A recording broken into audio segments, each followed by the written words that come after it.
Dr. Shabir, welcome to Let the Quran Speak. Pleasure to be on. I want to talk about the Tablighi Jamaat. They're a movement that aims to call Muslims, followers, back to the faith. And there are millions of followers all over the world, mostly in Southeast Asia. Dr. Shabir, can you tell me a little bit about what the goals of this movement is?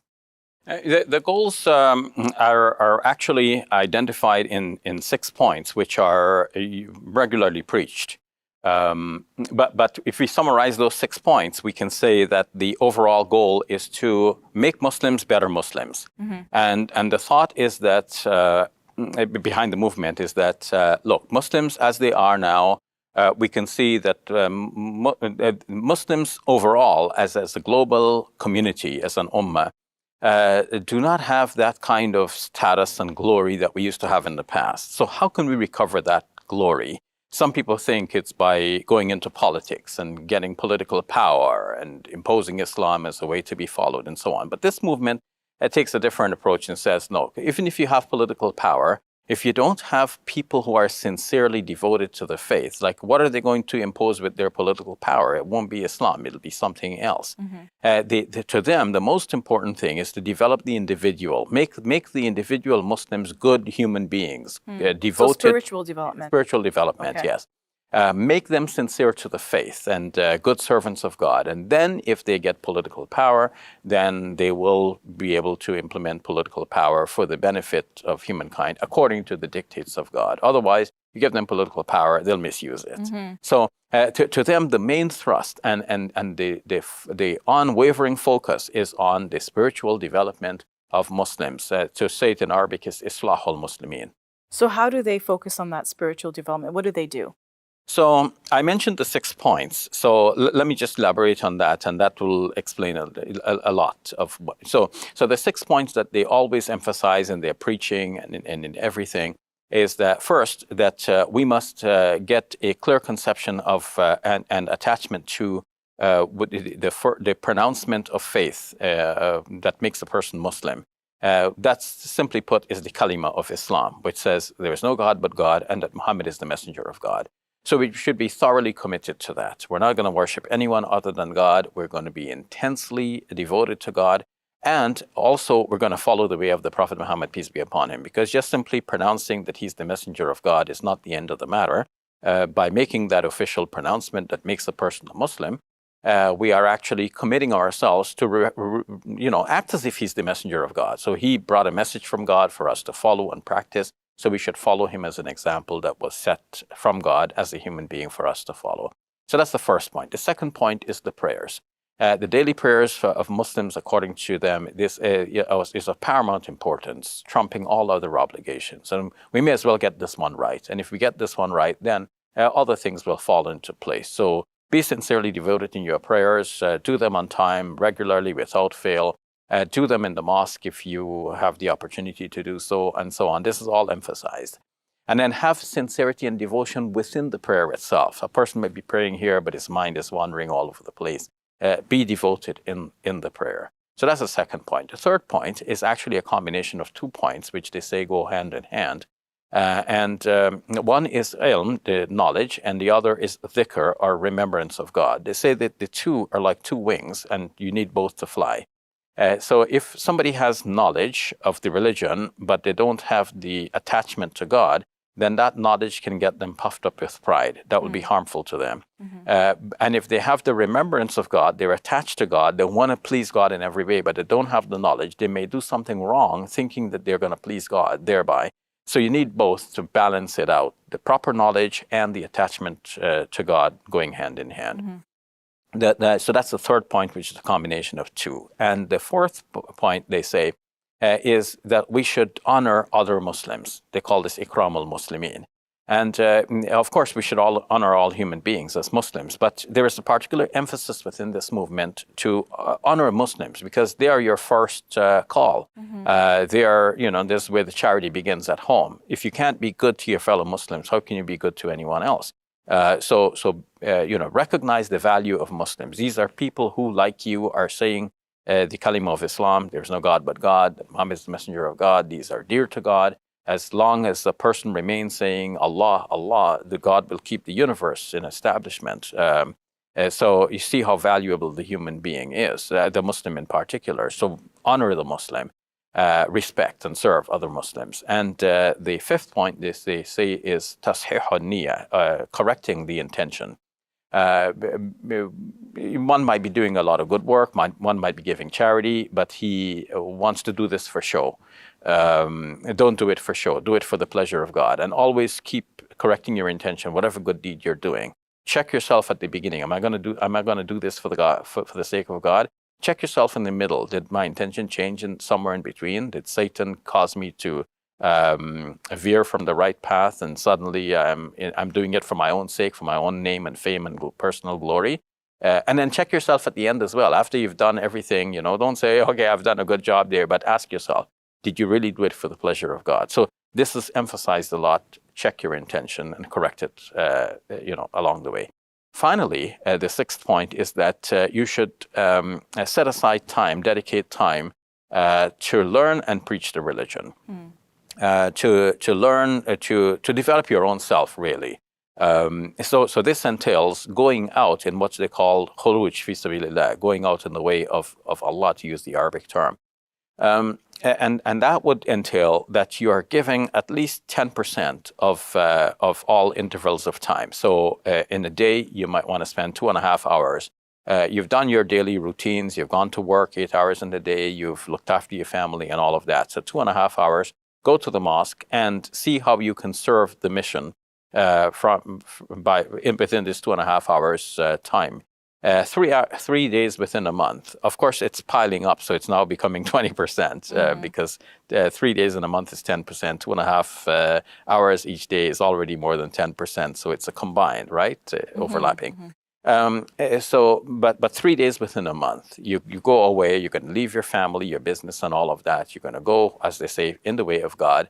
And you're going to be, during these 3 days, you're going to be developing yourself, immersing in worship and reading the Quran, and also in preaching the message to other people. And finally, or not necessarily finally, but penultimately, 40 days in every year. So, 40 days times 10 would have been 400. So it's at least 10%.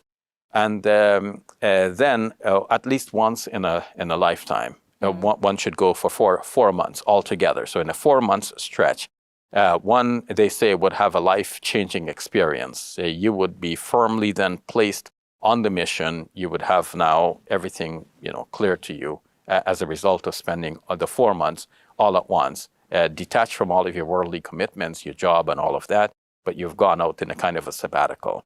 I should add that this idea of 10% is my own take. And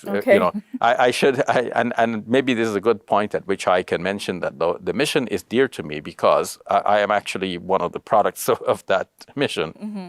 And I used to go out, but I didn't do the 4 months. Okay. And what I didn't do so very well. Mm-hmm. But may God forgive me for that. But so what did you learn from that experience? Well, there are a lot of good things that I learned from that. One thing that I hope I still carry is humility. In the mission, like no one as a preacher, like I spoke about these 6 points. You can see I was able to almost rattle them off because even though it's been decades now, but I had a refresher, but still. I spoke about it many times, but when as part of that mission and its work, no speaker is introduced. Nobody comes to the beginning and say, I'm a master of ceremonies and I'm not going to introduce you this great speaker. Because the idea in the mission is that, God is great and we're going to celebrate the greatness and glory of God, not the glory of any individual. We're not going to say that here it is this great person. The person doesn't matter. What matters is the message, and it's the message about God, and God matters. I think I was reading also that people have different responsibilities and these responsibilities change, and it could be like someone could cook and someone could serve and someone would do something else, and those are shared, and that same cook could be the one standing up to advise the rest of the congregation about something, right? Exactly. Now you had asked me, what would they do? So and I got caught up with the 6 points, but if we have time, I will mention that when we went out, like for the 3 days. So what would we do in the 3 days? So in the 3 days within the month, we would go out to another community. We would go and stay in a mosque, and that would be our living quarters for the 3 days. Of course, we would wrap up our beddings and put them all aside nicely during the daytime, especially when people might come to people the mosque. But at night, we roll out our sleeping bags. We'd sleep there in the mosque. But then how do we eat? One nice idea would have been to say to the community, okay, we are here as servants of God, bring us some food. But no, the idea within that mission is that you must be self-sufficient and relying only on God, not on people. So you're building reliance on God through this whole missionary work. And so you have to cook your own food. So typically mosques would have a kitchen. Not every mosque does, but of course we would choose the ones that would have a kitchen. So that we can go there, cook our own food. So we would gather, let's say we're 10 persons in the group. So we'll sit down for a shura, a council meeting, a mutual consultation. One person is already designated as the emir, as the leader of the whole group. The leader will be consulting with others. Okay, so who will buy the rations for us? So 2 persons might be assigned to go buy the rations. Who will do the cooking for us? 2 persons might be assigned to do the cooking, maybe the same 2 persons. While the cooking is going on, somebody has to be connected to God. That's how this whole group is going to be connected to God, through remembrance of God. Who is going to be assigned for the remembrance of God? So 2 persons might be assigned just for that purpose. That's all they do. They're going to remember God by praising His name. Subhanallah, Alhamdulillah, Allahu Akbar. Glory be to God. Praise be to God. God is the greatest. Repeating this over and over, or reading the Quran or something like this. So, those acts of devotion that will keep the group connected with God. And 2 persons would want to go out to connect with the community. So they would go visit Muslims home to home and tell them, look, we have a group here visiting from XYZ place, and we're talking there about God and our responsibilities to God. About the same kalima that we all believe in, La ilaha illallah, there's no God but God, Muhammad is the messenger of God. We'd like you to come out and be part of that activity, for the 3 days that we're here. Please come out and join us. So we're inviting others to come. And when they come, we're going to preach to them, after one of the prayers. So we're going to assign somebody to do the preaching. And you're right. One of the persons who was doing the cooking may be the same person who goes and does the speech as well, without any introduction that celebrates his qualification. He doesn't need any qualification. These are such basic points that it is thought that almost any Muslim can, with a little bit of experience with the group, start to speak about the same points. And of course, during the day, and as we staying in the mosque with nothing else to do, no job, no family to look after, what are we going to do during the day? So maybe 10 o'clock in the morning for 2 hours, we have a learning session. And in that learning session, we might be studying some of these same points. So by the time one has gone through some of these study sessions, eventually one is equipped to give the talk. So far, I've said a lot of positive things, and you can see Boy Scouts or something, like a fun camp. I mean, it does involve a certain degree of adventure. I mean, you're going to a new town, maybe you haven't seen that town before, and its people and its mosque and all of that. But it's not there. It's not fun and games. Yes, it's So let's say, Dr. Shabir, somebody was thinking of joining this movement. What advice would you give them? Are there any sort of weaknesses that they should be aware of? So far we've talked about, you can see how excited am I about it, but that doesn't mean that there aren't any weaknesses. I mean, any human movement is going to have some weaknesses. Of course. God is perfect, human beings are not, and what we devise as human beings will have some drawbacks, and sometimes we don't have that full vision, we don't see the whole picture. So because of how the movement began, where it began... It began in 1926. 1926, almost 100 years yes, old. in India, in the region known as Mewat, by a certain scholar, Maulana Muhammad Ilyas. And yes, it's grown, as you have mentioned, it's now in something like 150 countries, and with many followers, numbering in the millions. So are there some drawbacks? Yes. One drawback is that it does not involve women that much. There is a way for women to also go out in the missions, but they stress the seclusion of women to such an extent that the women's movement will not be seen. And with all of the restrictions and so on, one wonders to what extent the women do actually benefit from going out in these missions.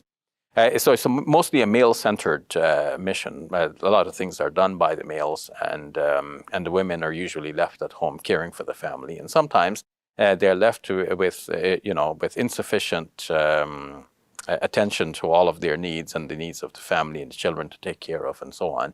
Because the men are psyched to the idea that, yeah, I've got to go out and do this, and then they go out, and not enough hindsight of how the home situation will be left behind them.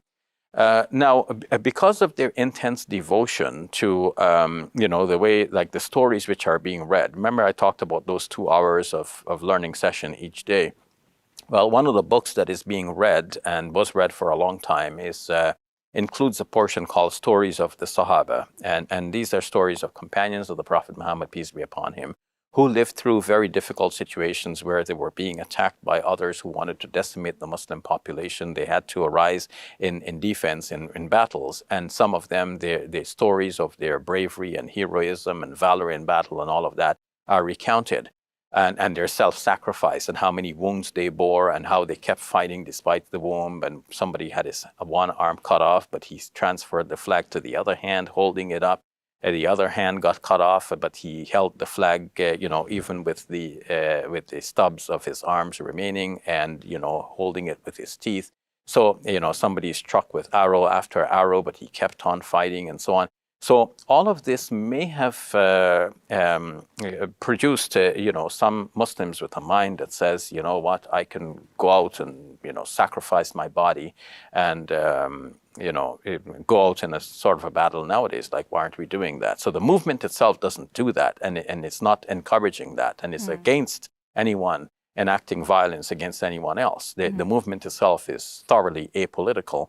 But some of the adherents, just as I have emerged from it and I'm doing something different, some people may emerge from it and do something very different. And in this way, it is noted that some of the persons who have been implicated in modern times with connections to terrorism and so on have been traced back to this movement. Again, the movement doesn't encourage that, but I would encourage the leaders to look back at some of the stories that are being read and ask if it's necessary really to have those, because you can have the learning session without that particular book necessarily. And in fact, the book itself has a lot of these stories are, hagiography, as you know, people write great stories about their saints. And the stories are not necessarily true. And not only that, but the book contains many narratives of other subjects as well, which are not necessarily authentic. So it's important for them to produce like some authentic books which will be read and which will be free of this negative element in it. And indeed, recently they have produced a book called Muntakhab al-Hadith, Muntakhab al-Hadith, something of this nature. So selected hadiths to be read.